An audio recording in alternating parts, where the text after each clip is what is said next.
Hello friends, இது உங்கள் empty பாட்டில். Sun டிவியில ரோஜா சீரியல் மூலம் ரொம்ப பிரபலமானவர் சிப்பு சூரியன். ரோஜா சீரியல் ஒரு மிகப்பெரிய வெற்றி. அதுல அவருக்கு பெரிய ரசிகர் படையே கிடைச்சது.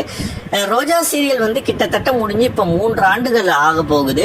ரோஜா சீரியலுக்கு அப்புறம் அவர் விஜய் டிவியில பாரதி கண்ணம்மா பார்ட் 2 சீரியல் பண்ணாரு. பட் போதிய வரவேற்பு அந்த சீரியலுக்கு கிடைக்கல. சீரியல் ஆரம்பிச்ச 5 மாதங்கள்லயே அந்த சீரியல் முடிக்கப்பட்டுருச்சு. காரணம் போதிய வரவேற்பு இல்லாததுனால. அதுக்கப்புறம் ஒரு கேப்புக்கு அப்புறம் ஜீ தமிழ்ல வீரா அப்படிங்கிற ஒரு சீரியல்ல ஒரு கேமியோ ரோல் பண்ணாரு.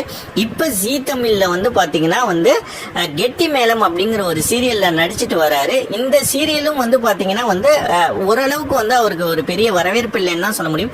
ரோஜா சீரியலுக்கு அப்புறம் அவர் நடிச்ச எந்த சீரியலுமே பெரிய வரவேற்பை பெறல. இல்ல அவருக்கான ரோல் அப்படிங்கிறது கொஞ்சம் பெரிய ரோல் இல்லாத மாதிரி ஃபேன்ஸ் டிசப்பாயிண்ட் ஆகுறாங்க. ஸோ ஒரு பெரிய பாப்புலரான ஒரு ஹிட் சீரியல்ல நடிச்ச சிப்பு சூரியனுக்கு அதுக்கப்புறம் நடிச்ச எந்த சீரியலுமே ஒரு போதுமான அளவுக்கு வரவேற்பை கொடுக்கல. ஸோ இப்போ மீண்டும் பாத்தீங்கன்னா சன் டிவிக்கே இவர் வரப்போறதா ஒரு நியூஸ் இருக்கு. சன் டிவி பிரைம் டைம் ஸ்லாட்லயும் சரி, நான் பிரைம் டைம் ஸ்லாட்லயும் சரி, சில சீரியல்கள் முடிய போறதா ஒரு தகவல் கிடைக்குது. ஸோ புதிய சீரியல் சன் டிவி எடுக்க முயற்சி எடுத்துக்கிட்டு இருக்காங்க.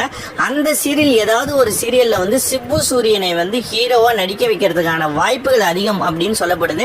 சிப்பு சூரியனும் திருப்பி சன் டிவிக்கு வருது. அவரோட கெரியருக்கும் நல்லதா சொல்லப்படுது. காரணம் சன் டிவியை விட்டுட்டு அவர் மத்த சீரியல்கள் நடிக்க போயும் அவருக்கான வரவேற்பு அப்படிங்கிறது ரொம்ப கம்மியா தான் இருக்கு. ஸோ சன் டிவிக்கே அவர் எகைன் திரும்பவும் ஒரு பாப்புலர் சீரியல்ல நடிச்சா அவருக்கான அந்த இமேஜ் அப்படிங்கிறது எகைன் ஒரு பெரிய பாப்புலர் இமேஜா அவருக்கு வரதுக்கான சாத்தியங்கள் இருக்கு. ஸோ சன் டிவில திருப்பி சிப்பு சூரியன் வரது உங்களுக்கு சந்தோஷமான விஷயமா இல்ல அப்படிங்கறத உங்களுக்கு மறக்காம கமெண்ட் செக்ஷன்ல கமெண்ட் பண்ணுங்க. இந்த வீடியோ லைக் பண்ணுங்க, ஷேர் பண்ணுங்க, நம்ம சேனலை மறக்காம சப்ஸ்கிரைப் பண்ணுங்க. தேங்க்யூ.